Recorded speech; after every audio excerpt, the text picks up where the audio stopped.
Bienvenido a Isla Fantistico. Me llamo es Ricardo Gropinskio, and this is fine Caribbean leather.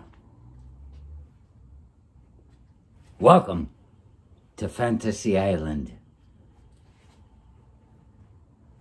That's my Ricardo Montalban impression.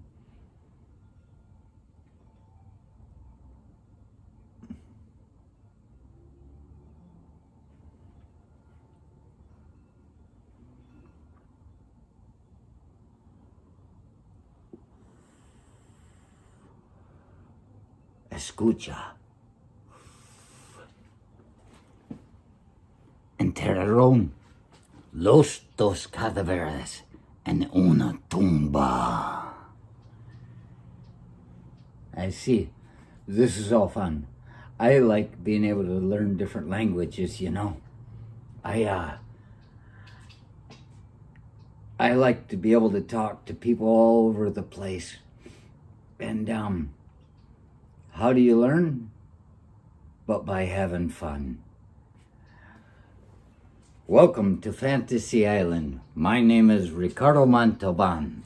And then he did that Cordova commercial where he just faked that there was leather in it, but it was pleather, I think. That's the story I heard.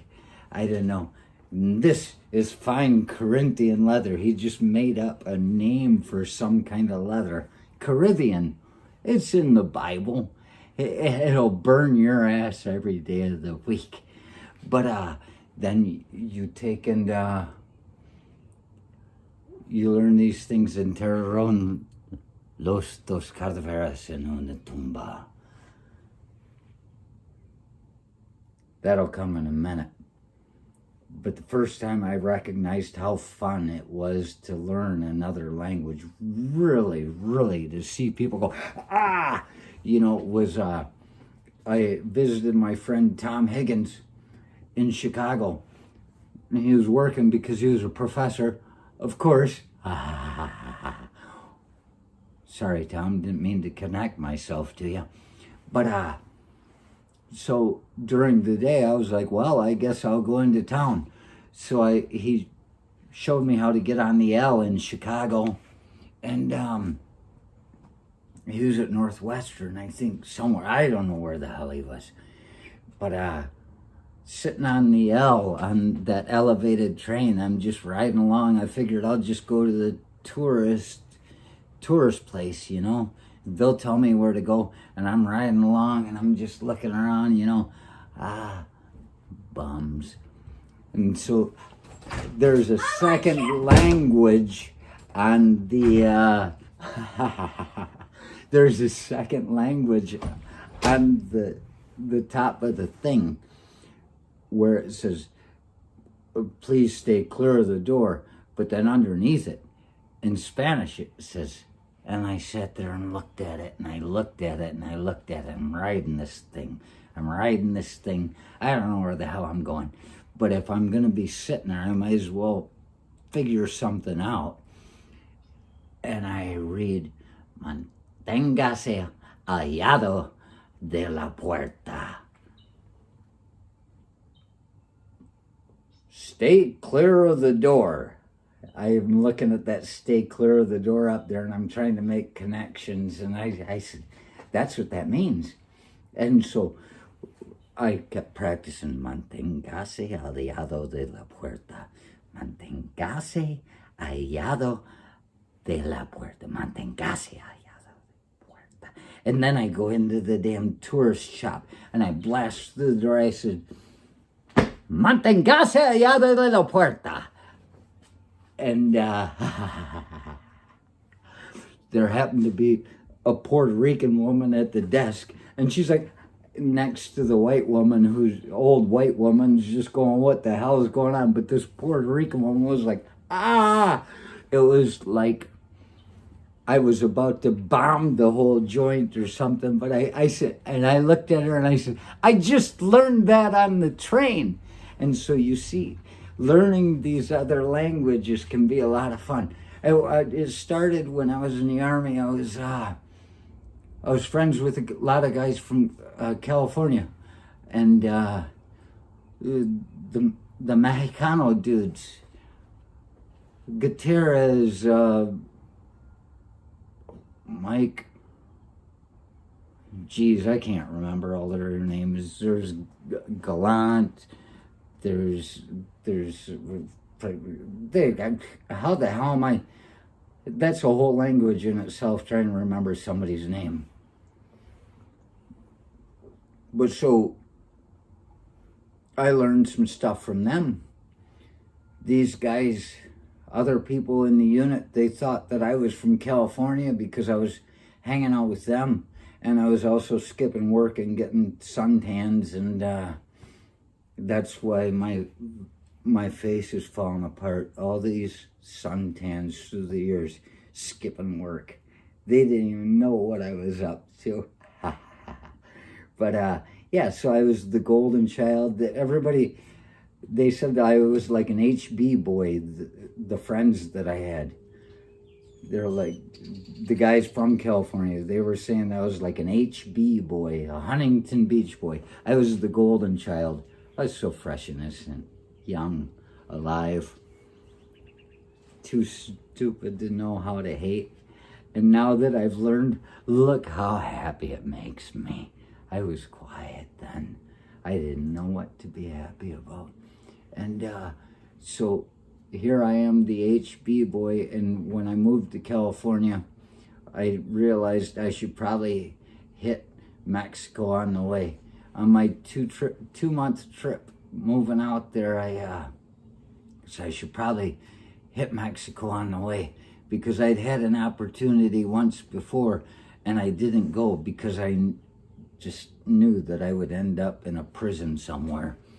But this time I was like, I can just slide in and slide out. And I did that. I got on a bus, went over the border into Tijuana. And I'm walking around after some excursions and experiences. I saw this giant bear. It was like in a Hagar the Horrible cartoon. This giant bear luring you in. And the sign in English said, House of Beers. And I said, I gotta go there. And so I went in, and it turned out to be, you know, a bunch of women walking around topless, and you're sitting at the table, and they come and they sit with you. And it's like, when I walked in, they said, you get a free beer for coming in. I was like, this is fantastic. And I sat down, and then there's this woman, and she's trying to, and I told her I couldn't speak Spanish already, but I said, well, you know, I don't remember how to say I don't speak Spanish. No hable español or something like that. And she's trying to get me to buy her a $14 drink. And I remembered before that happened, I had learned from my friends in the army, ¿Dónde está los baños? And she pointed, and so I got up and I went there.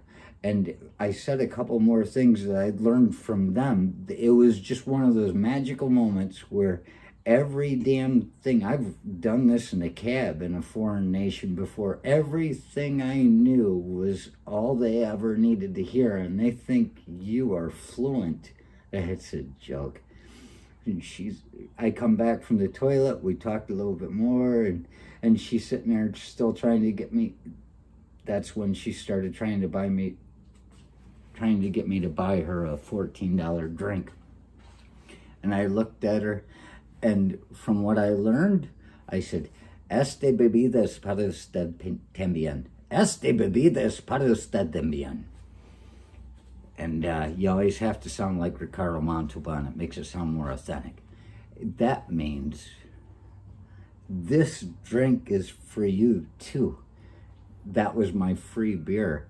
And she got up screaming and said, you speak Spanish, and went running off. And I was like, So that's why we learn other languages, just to screw with people. Have good times. Sometimes it all works out.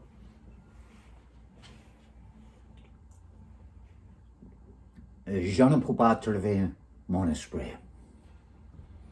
I've lost my mind. if I'm saying it right. I was learning French on the campus to Michigan State in my headphones. I'd be walking across. For some reason, my Japanese Colombian roommate and I, Damien, we decided we were gonna learn French. And so I'm walking across this campus and I got these things going on, and je ne peux pas trouver mon, I've lost my, and so I looked up the word esprit, or mind. I've lost my mind. Je ne peux pas trouver mon esprit.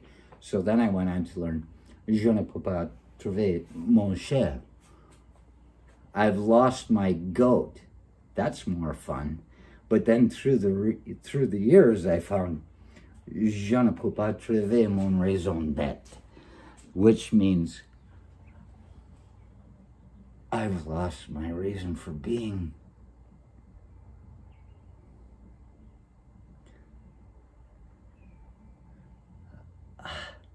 How can you lose something you've never had? Cigarette went out. And so these are the fun things. You got to be able to communicate with other people. Only so long you can talk to your sister before the same jokes and received complaints turn out to be the same.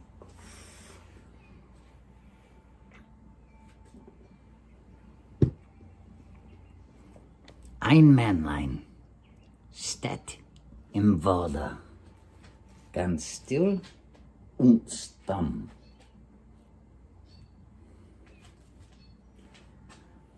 One little man stood in the forest, completely quiet and calm. Why do we know that? Ein Männlein steht im Wald, ganz still und stumm.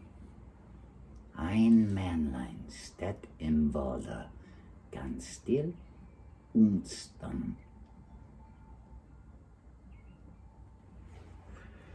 Because I was walking down the street one time in garage sale season in Kalamazoo.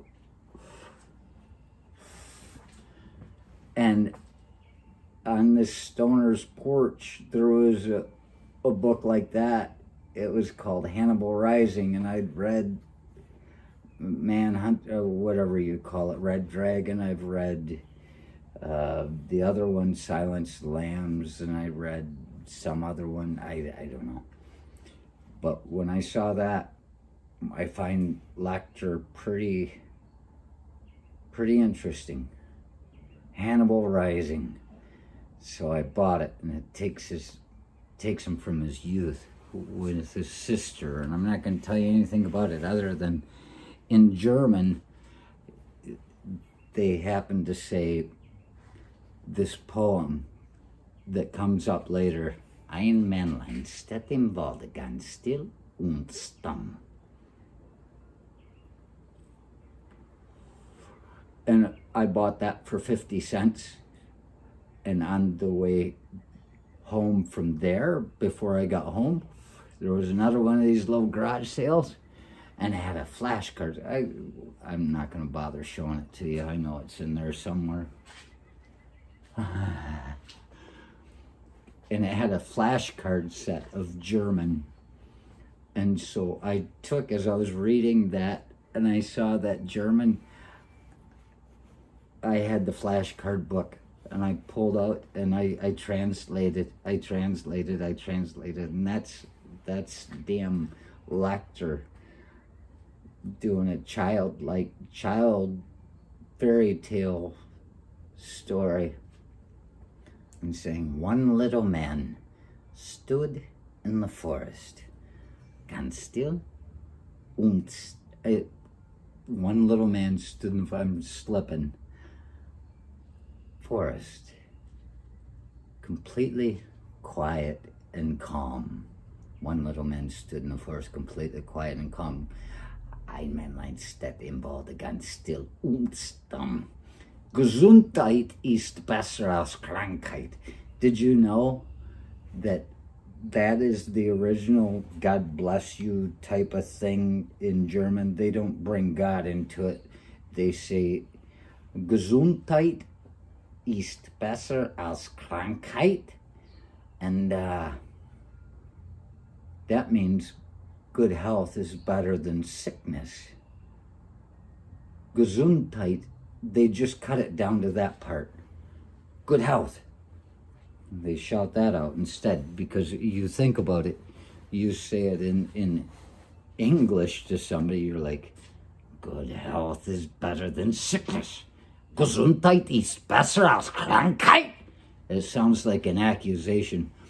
It's probably not best for the mental well-being of a dying person to be screaming at him.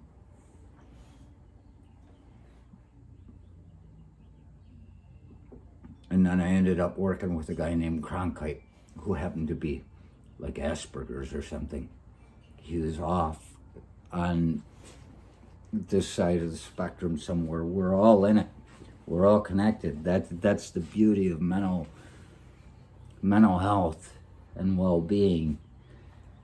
Everybody's in their best mind. We're all connected. This guy, his name was Cronkite. I saw his last name bust.